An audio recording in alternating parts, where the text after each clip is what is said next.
c'est moi, Viridiana. Je suis ravie de vous retrouver sur ma chaîne où l'on parle couture. Aujourd'hui, ce sera un tuto couture. Je suis en train de coudre un cadeau d'anniversaire pour un ami. Ce sera un tablier et il y aura des poches plaquées pour pouvoir faire le barbecue tranquillement en mettant ses épices dans les poches, par exemple. Et je voudrais passer un biais tout autour des poches. Je me suis un petit peu entraînée. Je voudrais que ça ressemble à ça. Voilà, enfin, avec du biais sur les quatre côtés, bien sûr. Et ben, je dois coudre en angle. Ce n'est pas la première fois que je le fais. La première fois, j'avais trouvé ça plus compliqué que de coudre en arrondi, mais je voulais surmonter ce défi. Et comme j'ai réussi, eh bien, je vous partage mes petites astuces. Je ne suis pas la première à faire une vidéo sur ce thème, mais peut-être parfois en expliquant un peu différemment, en montrant autrement, eh bien, tout se passe mieux. Alors, après avoir fait un gros bisou à ma grand-mère, bisous mamé! C'est parti pour le tuto couture! Allez, on y va!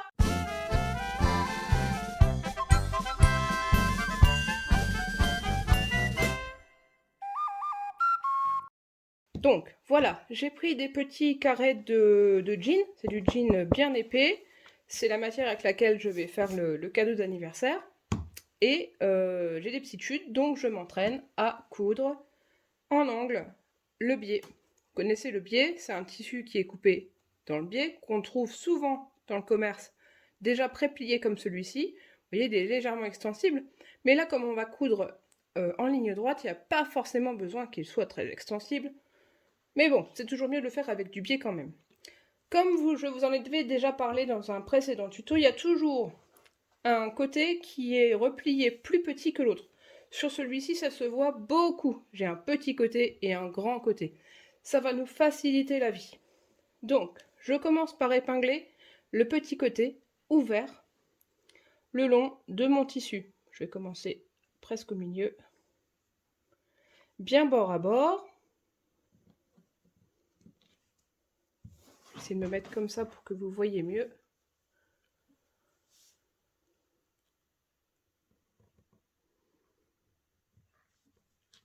Hop. Et je vais venir mesurer la largeur, là, de ce repli de biais pour la reporter dans la longueur. J'ai commencé à épingler ici le petit repli de mon biais sur le bord franc de ma pièce d'essai. Tout au bout de l'angle, je vais faire un tout petit cran. J'ai vu ça dans un tuto. En fait, c'est pas moi qui ai inventé la technique pour coudre le biais en angle. J'ai regardé plusieurs vidéos pour m'entraîner. Et j'aime bien mélanger les différentes techniques pour avoir ma technique. C'est ce que je vais essayer de vous montrer maintenant.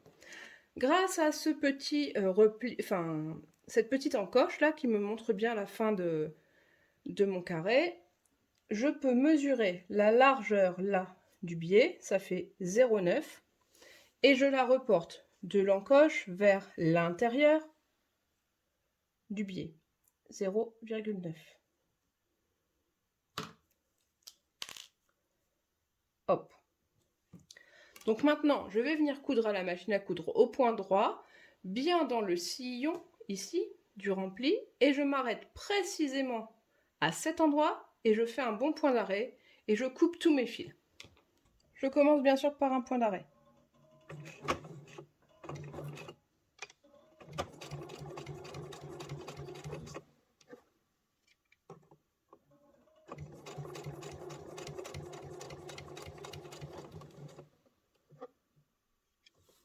Et là, je vais venir tout doucement, quitte à raccourcir un peu la longueur du point, pour m'arrêter pile poil sur ma marque rouge. Et ben, super. Et point d'arrêt.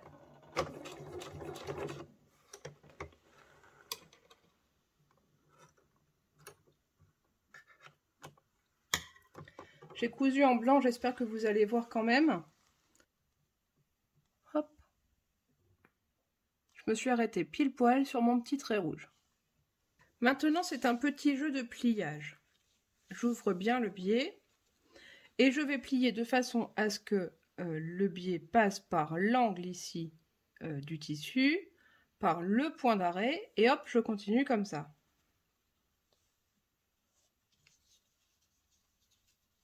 Et là aussi, le fait d'avoir fait une petite encoche, ça m'aide bien à trouver le milieu de l'angle. Vous voyez, il faut que le bord du tissu soit bien dans le prolongement du biais. Ou plutôt le contraire, que le biais soit bien dans le prolongement du tissu. Je marque bien ce pli et je replie le biais de façon à ce que ça vienne épouser le bord du tissu.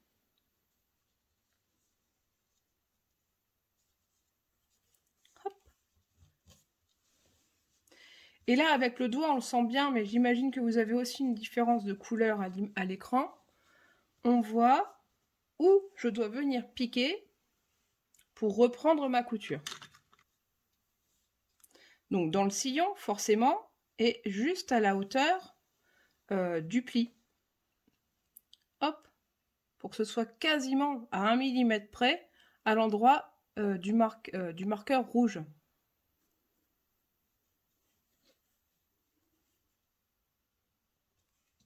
Voilà. J'épingle et je vais pouvoir coudre à cet endroit précisément. Donc je vais faire une marche arrière pour venir jusqu'à la marque bleue, puis marche avant et je vais coudre tout le long dans le sillon du premier pli du biais. Comme j'ai encore un petit peu de longueur, je vais refaire le même exercice sur l'autre bord.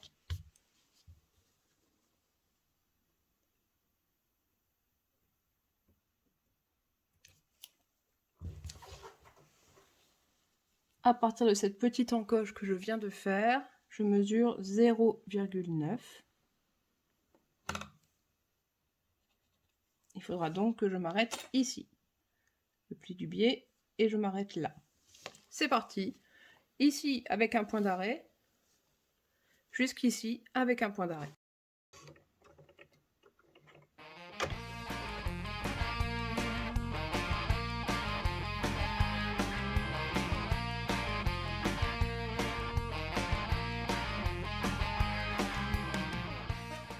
De nouveau, voici à quoi ça ressemble. J'ai bien été jusqu'au point bleu et ici aussi.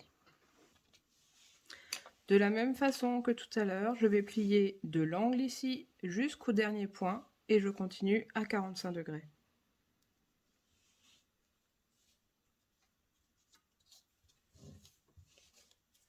Vous voyez, mon tissu est bien dans la continuité du biais. Puis, je replie à 45 degrés pour que cette fois-ci, mon biais soit bien sur le tissu.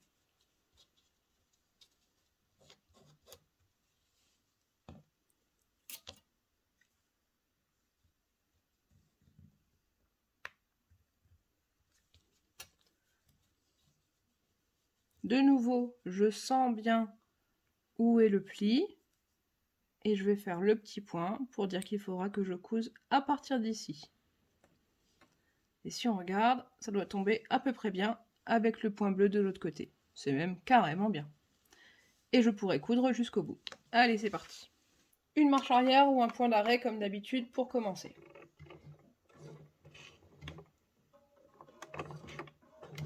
Tout doucement pour aller jusqu'au point bleu.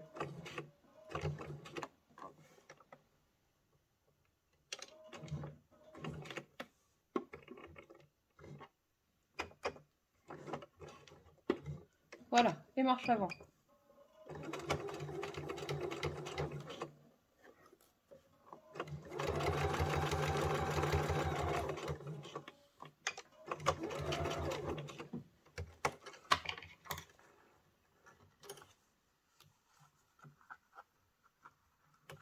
Voilà, j'ai donc deux angles qui sont prêts. Maintenant, on va aller les retourner sur la table. Vous voyez, j'ai bien mon point bleu ici, mon point bleu ici. J'ai pas cousu les épaisseurs ensemble. Hein. Pareil, là j'ai un point rouge, un point bleu. Mais les épaisseurs ne sont pas cousues ensemble et pourtant elles sont très très proches l'une de l'autre. Maintenant, on va retourner tout ça.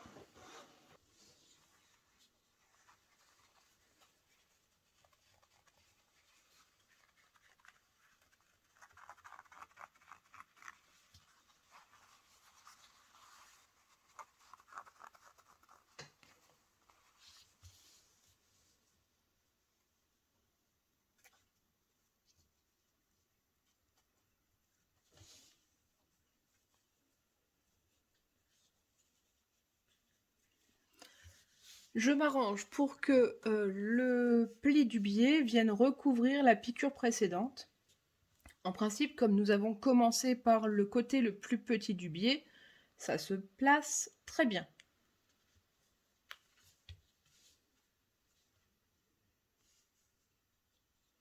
Dans l'angle, vous voyez ce que ça donne de ce côté-là? Ça me fait quelque chose qui est bien à 45 degrés juste dans l'angle. Il faut qu'on essaye de redessiner ça exactement de la même façon de l'autre côté. Donc, hop, je plie bien la première partie et je rabats dessus la deuxième partie. On n'est pas trop mal. Je vais essayer de tirer un petit peu plus ça. Voilà. Pour rabattre la deuxième partie et que ce soit bien jointif juste à l'angle. Pas au-dessus comme ça, vous voyez, si ça dépasse de 2 mm d'un côté ou de l'autre, ça va pas. Il faut que ce soit bien jointif, hop, parfaitement au milieu. Est-ce que vous voyez comme ça? Ouais, c'est pas mal. Vous voyez ce que je veux dire? L'angle, il vient se terminer juste dans l'angle à 90 degrés. Ça, c'est bon. J'essaye de bien maintenir ça en place. Voilà, là on est bien. Allez, on va faire la même chose pour l'angle suivant. Je place le biais de façon à ce qu'il recouvre la première piqûre. Hop.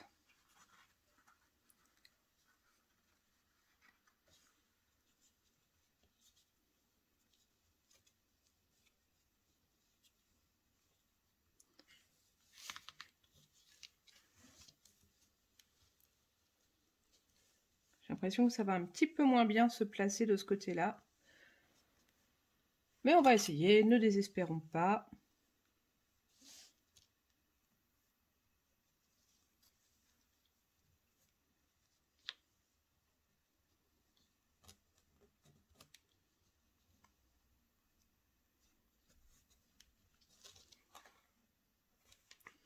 Enfin, en fait, la pointe, elle n'est pas très pointe. Il faudrait que j'arrive à l'emmener un peu plus vers le côté droit. Comme ça. Bon, je vous l'ai déjà dit, hein, quand on coud des chemises, etc., la couture n'est pas une course de vitesse. Donc prenons notre temps pour avoir quelque chose de très joli. On en sera fier beaucoup plus longtemps. Ah, ça c'est beaucoup mieux. Je vais déjà épingler en bas, ça évitera que ça rebique tout le temps. Hop.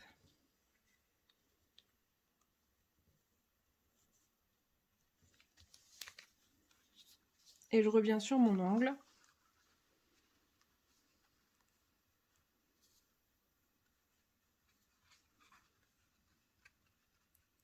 C'est pas trop mal ça. Il n'est pas aussi nickel que le premier, mais il est pas mal.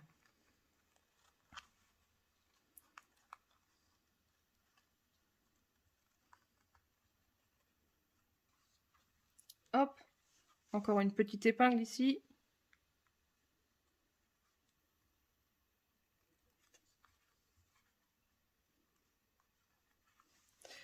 Voilà. Ça n'a pas l'air trop mal. Est-ce que vous voyez bien? Celui-ci, c'est le premier que j'ai fait. Il s'est très bien placé. L'autre, c'est un peu plus délicat, mais il a l'air correct. Et sur l'endroit, voilà ce que ça donne. Le premier angle, le deuxième angle. Voilà. Maintenant, donc, je vais rester sur l'endroit puisque j'y suis et je vais venir piquer à 1 mm du bord tout le tour ici. Alors, moi, j'ai pas tout le tour, mais on imagine bien qu'on fait ça sur tout le tour, tout le pourtour. 1 mm. Et alors là, c'est pareil. Quand on va arriver à l'angle, eh ben, il faut essayer que notre point, au moment où on va tourner, ça arrive pile poil à la jonction des deux épaisseurs, ici et ici. Voilà, ça va être le but pour avoir un résultat parfait. Allez, on est parti, on va à la machine.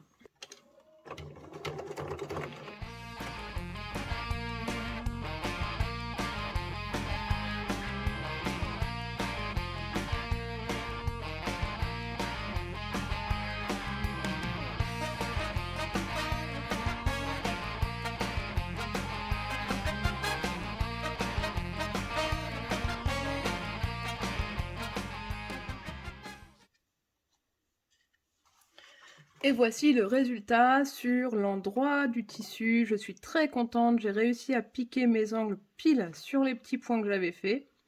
Un petit coup de fer à repasser pour faire disparaître ces petits points bleus et il sera super. Et sur l'envers, eh ben ma foi, on est pas mal. Alors celui-là qui était toujours un petit peu problématique, il est un tout petit peu moins joli. Mais je vais le repasser et puis on va voir si ça s'atténue et si c'est présentable comme ça. Mais franchement, ça me paraît pas si mal. Bon, j'espère que ce petit tuto vous aura plu. Vous voyez, après repassage, mes angles sont vraiment chouettes. Ça, c'est devant. Ça, c'est le dos. Donc, je suis assez satisfaite. Je me sens prête à attaquer les vraies poches pour le vrai vêtement. Voilà. J'espère que ce tuto vous aura plu, que vous avez dédramatisé les choses et que vous êtes prêts à vous lancer, vous aussi, dans la pose de biais en angle. Je vous embrasse bien fort. Surtout, mettez un petit pouce si ça vous a plu. Abonnez-vous et en cliquant sur la petite cloche, vous aurez toutes les notifications de mes nouvelles vidéos et de mes sondages dans l'onglet communauté, bien sûr. Donc, je vous dis à la semaine prochaine et je vous embrasse bien fort. Des bisous!